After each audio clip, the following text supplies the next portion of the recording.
there everyone, this is Kelly Ghettofinger with Always Stampin' Videos. Thank you so much for tuning into my YouTube channel. I really hope that you enjoy this video today. I'm going to show you how I take a handmade greeting card and turn it into a little treasure book journal. Yeah, some people call these junk journals. I like to call them treasure book journals simply because one of the gals that I follow here on YouTube, her channel is actually called Treasure Books, and she feels the same way I do. I fill these up with little treasures. I don't fill them up with junk. You know, what one person's junk is another person's treasure, right? So anywho, I am going to show you some of the things that I've collected, and I'm going to show you how I, excuse me, how I turn my greeting cards into these fun little treasure book journals. So this is an A2 size card, or a invitation size card, or a card that measures 4 1/4 by 5 1/2. So this is the typical size that most card makers make. And so this is the kind that I normally have on hand. This is the size that I normally make. And when I swap with other Stampin' Up! Demonstrators, this is the size that we most all swap. So I love turning these little cards into treasure books. Let me just walk you through some of the items that I use for my treasure book journals. Sometimes I will just collect them and then go through them when I want to make a little journal as a gift or for myself. And then other times I have books that I actually do turn to. I will look for these books at thrift shops and secondhand stores, yard sales, garage sales. I have a very good friend who keeps an eye on sewing books and plant books for me. She's on Instagram. You can find her, Canvas, and oh goodness, I've already forgotten. It's Ashley LaRue's. I will have to put that in the comments. I will put her handle in the comments, her Instagram handle. But anyway, she finds the greatest books for me. And so I always go for plant books, or like I said, sewing books. This is one of my favorite finds. It's the Webster's New Collegiate Dictionary from, like, I don't even know what the year is. Let's see if the copyright year is here. The copyright year is 1970, so that's pretty cool. The pages of this dictionary are a little thinner than what I typically like for my journals, but that's okay. I still love, because I have so many pages that I get to use, right? So what I will typically do, I'll just start with this book. What I typically do is I will sort of flip through the pages and look for, I will look for photos that really catch my eye and that I like. Oh, look, that one's cute. Do you see that? The gal playing the accordion. Of course, it's not called an accordion. It's called a concertina. Oh, she's the concertina. Yes. Okay, so I'm going to use this page right here. Now, instead of tearing it out, I like to use an X-Acto knife. And I like to come in here at the seam and kind of just give it a slice. Sometimes this will bring out more than one page, and that's okay. I keep a file folder with pages that I don't use, or if they stick in there well, then I'll just leave it in there. So I'm gonna put that away. And then I'm gonna come in here and find one of these from my plant book. Now, I normally don't care for the shiny pages, but I do still use the shiny pages because if it's not super old, that's usually what you're going to get, is the shiny pages. And so I just have a technique that I use to rough it up. I will take sandpaper and rough up the shiny page, or I'll just paint it so that you can still see the pretty picture in the background. and you'll have the paint to be able to write on or work on if you wanted to like glue in some photos or something like that. This is a really pretty page, so I'm gonna go with this page right here. So I'm gonna slice it out. Oops, I got a little too far in there. But that's okay because these journals are tiny, so I won't need that whole page there, so that's fine. And then let's see, what else do we have here? Another thing Ashley finds for me are some nice old patterns. I like using these as pocket pages, and I'll show you what I mean by that as well. So I usually empty the envelope, and normally I discard the actual pattern. I have so many of these that I just don't even know what to do with them. So if you are someone who does something fun with the patterns, please put it in the comments. I would love to hear from you. What do you do with all these old patterns? So I usually just toss those. I will save these parts of the pattern because I like using those as pages. So sometimes I'll use those. And then, like I said, I use the actual pattern as an envelope or a pocket envelope in my booklet. So yeah, so I'm definitely going to use this one for sure. Okay, so we're going to use these. And then these are just some things that I've collected. I have little booklets of guest checks, so I keep those handy. And when I do make these journals, I tend to cut pieces down, and I don't want to throw them away because they're still good. That can still be used as a little journal page of some kind, and so I'll still use that. So this is just an envelope that some candy came in, and it wasn't wrinkled at all when the gal put my candy in it, so I kept it. I love picking up recipe books, especially if they're spiral bound at yard sales and things like that. So I definitely I keep those, and I tear out the pages. I just tear them out. And sometimes I will tea dye all of these items, and that makes a really pretty journal as well. But typically for my greeting cards, like it doesn't look old. So I like using a combination of old and new. So yeah, and then this is just a bag that I bought some of these bulk. I may or may not use it, I don't know. These are a couple items that I picked up on my last trip to Savannah. There are two places that I absolutely adore, the Tea Room in Savannah and then the Spice and Tea Exchange store. I love these stores, and so I like using these. That way I can, I'm recycling. I don't have to, nothing goes to waste. I don't have to throw anything out. And so I like being able to put things like this in my books. So, okay, I'm just ripping that to pieces, but that's okay. I don't mind. It's my book, so I don't mind.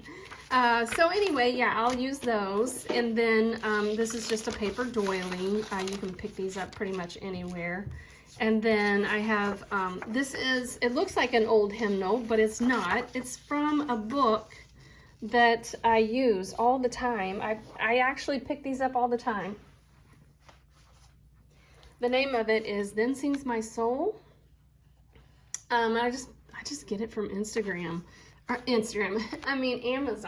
Yeah, and so it's a great book. Like, I have one that I will never ever cut up because it actually gives the history of the hymn on one page, and then it gives the hymn on the other page. I love that. I'm a history buff, so I love that aspect of that booklet. But it's fairly inexpensive, and so I'll pick those up and use those in my little journals. This is just another piece of a extra leftover, something that I had. And then this is a booklet that I found at a yard sale. It's very fragile, so I actually copied it because it's so fragile. If I bend the paper, it would just totally go, it would just disintegrate into dust. So yeah, so anyway, I made a copy of that to put in my booklet. And then this is just a page from the other plant book that I have, and I just cut it out. And I think I love that little lady there, so I'm going to use that page as is. So, okay. All right, so there's all the items that I'm going to use, and I'm going to set those aside for right now. And the tools that you're going to need are definitely a 12 by 12 trimmer, paper trimmer, and then I have a long arm stapler. So there are so many different ways that you can bind your booklet, but because these cards are so tiny compared to books and journals, I have found that when I stitch the seam or the binding, it actually makes it weak. So even though the cardstock is very thick and very durable, when you're adding all those pages and then stitching through them, it tends to make this spine weak. So I have found that stapling is my favorite way to bind these booklets.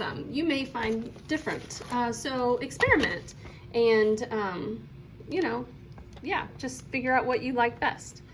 All right, so the first thing I'm going to do is prepare my pockets from my pattern, and what I'll do is trim off the bottom of the pattern.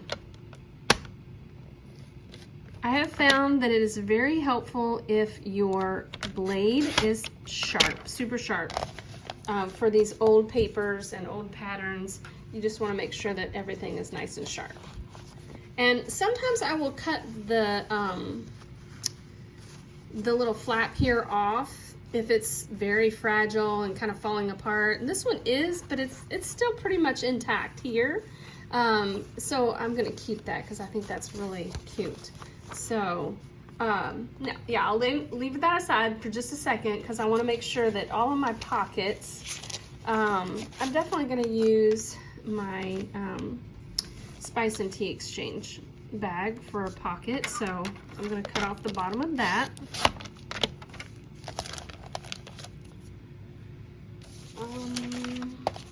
And then I may use this little bag. This big bag I'm going to lay aside. I'm not going to use that. I might use this bag too. There's a lot of pockets, so I think I'm just going to go with the Spice and Tea Exchange bag. Yeah, okay. All right, so now, like I said, the measurements are 4 1/4 by 5 1/2. And so that 4 1/4 is really 8 1/2 once it's opened up. So I need to make sure that all of my pages are 5 1/2 by 8 1/2, okay? So this gal here, I want to make sure I see her. So let's see, do I want to see her that way when I open it up, or do I want to see her that way? I think I like her that way. So this needs to be 5 1/2 by 8 1/2. And so this page is actually, it's 9 1/2. So I'm gonna go ahead and fold it because I like where I like where that shell lays and I like where she lays. So I'm gonna fold it. I think that once I trim it, just making sure that I'm not gonna, you know, get into trimming her on accident. Okay, so this needs to be, did I say 5 1/2? Yes, 5 1/2 by 8 1/2. So actually, now that I've folded it, I can make it 4 1/4. So I'm gonna go ahead and trim that at 4 1/4.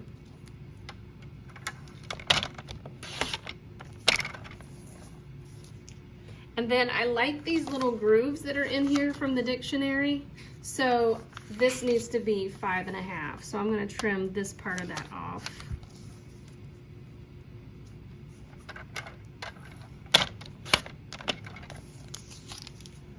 All right, so that is one of my pages. It's ready, okay? And then this piece here needs to be, again, like I said, 5 1/2 by 8 1/2. And I can't take anything else off up here, so I am going to trim it off here at the bottom. So I'm just going to go ahead and make it 8 1/2 here.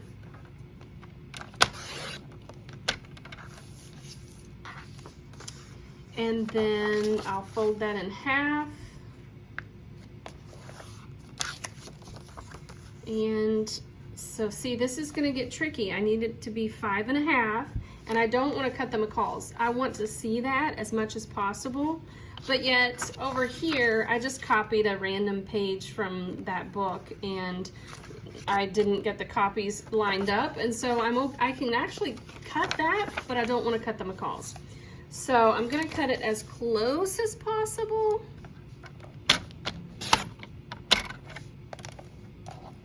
And then trim away this other part. So we'll come at 5.5. So she's just gonna lose an elbow, which is fine. Okay, so that page is ready. This page, I will probably fold it so that it's just some of it is on one side and some of it's on the other. I'll show you that, what I mean, in just a minute. And then this side, I've already trimmed this. Let's see here, it needs to be 8.5, so it can have some come off the end there. And then once we fold that, that is it's literally 4.25, so that works. Now the little doilies, these are the paper doilies that I like to use. They're actually a little bigger than my cards, and I love it. So I want to show you what it looks like. Once I get that put together, see how it sticks out the edges? I just think that's so cute. So I just fold those in half and use them the way they are. And then this one, I want to see the tea room, and so I will actually fold that so that I can see the title, and I will put that one side will be one way and the other side. You'll understand once I start putting it all together.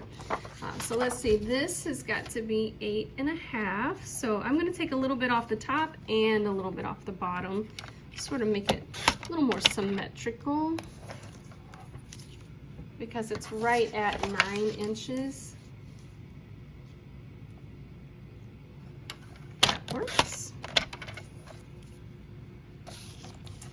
And then this is actually, with the fringe, it's actually 6 inches. I like the fringe, so I'm going to leave that on there, and I will show you what it looks like once it gets in the book. All right. Now this is so long. This is actually 12 inches long. This came from a large music book that I found at a yard sale, and I'm gonna fold it, but it's definitely not going to be, it's gonna be more than 5.5. So what I'm actually gonna do, I could actually cut some off, but I don't wanna cut that off. I wanna save that, those little guides there for the music. So what I'm gonna do is I'm gonna come over here at 5.5, and that is where I'm going to fold it. So I could score it, but typically these older pages are very fragile, and so what I'll do is if I want to score it, I just lightly, that gives me a guide to know, I kind of see where to fold it myself so that it's right at 5.5. And then this other side, see how it's really too long? It'll stick way out of the book. I'll fold that in like this, and it'll just give me a fun element in my booklet to fold and unfold and add things however I want. So yeah, I'll show you that once we get going. And this one, I'm just gonna fold semi in half. I know that that's way less than 5.5, so we'll do that. And this one I have to trim up a little bit, so I'm just gonna take away that odd shaped edge first. And then, look how pretty the back of that is. So let's see, this needs to be 5.5. Will that take off too many of the words? What's it look like on the other side? I actually don't care for that. So I'm just gonna take off this white part on the edge and then turn it over and just get rid of that. So 5.5. There we go. And then this needs to be 8.5. So I'm gonna go with trimming this a little bit down here. And the rest of it, yeah, I'll just trim that off there at the top. So this is really, you know, kind of personal preference, what you like or what you want to see. Got a random lady there, and I think that's funny. So I think that's fun to put in my booklet. Okay, so I can fold that now, and that's ready to, that makes my page. And then, like I said, I want that lady there. I just think she's so cute. She's just so cute with her flowers. And so, need to bring this down to 5.5.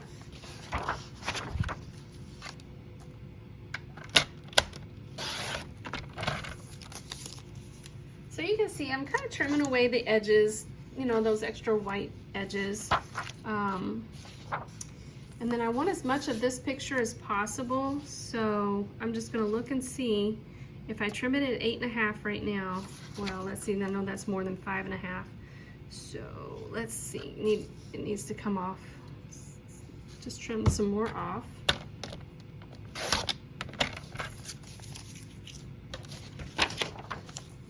And that will do it. All right, and then the 8.5 part, I can get rid of a little bit of this at the top. Let's see what that looks like, maybe a 1/2 inch. I want to take into consideration what the back is going to look like as well. So that's why I keep flipping it over to see kind of what's going on over there. And yeah, I think that'll do it. I like that. Okay, and then I will fold this in half. All right, so now it's ready to put all of my pages together. So let me show you how I do that. Okay, so I really like her. She's cute. So I'm going to keep her sort of towards the front.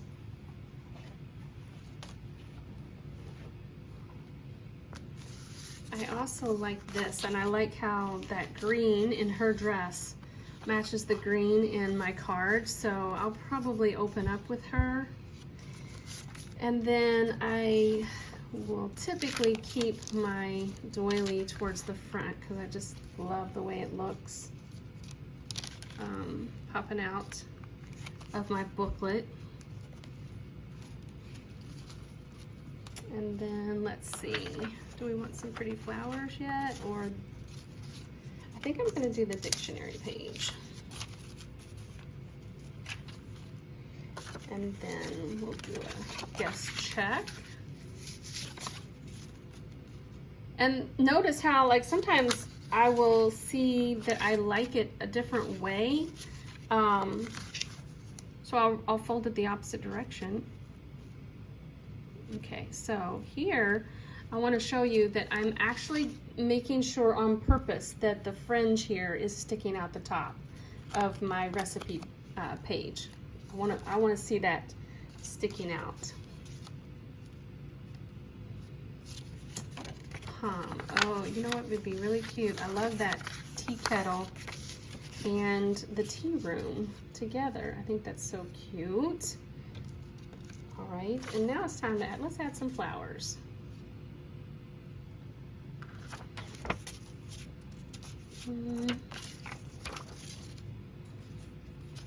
Oh, look, I should have folded that. I didn't measure that right, so I'll have to fold that in. I'll do that in just a minute. Okay. And we're almost done. Oh, you know what? I forgot to put my pockets, my bags. Oh, and also my pattern.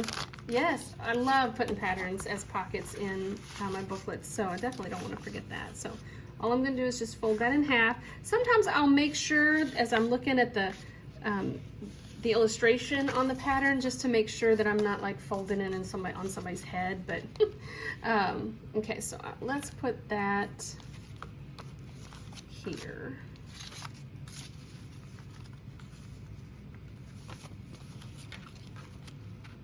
And then I'm gonna put my spice and tea exchange here. Okay. And then last thing. All right, so there it is. And then I just sort of adjust it a little bit before I make sure that I make sure I get my staples in there. And then I bring in my long arm stapler and I staple it from the back side. So now you can use clips to hold it together nicely if you want. I usually just trust myself and go with my own strength keeping it together. And then just add those staples.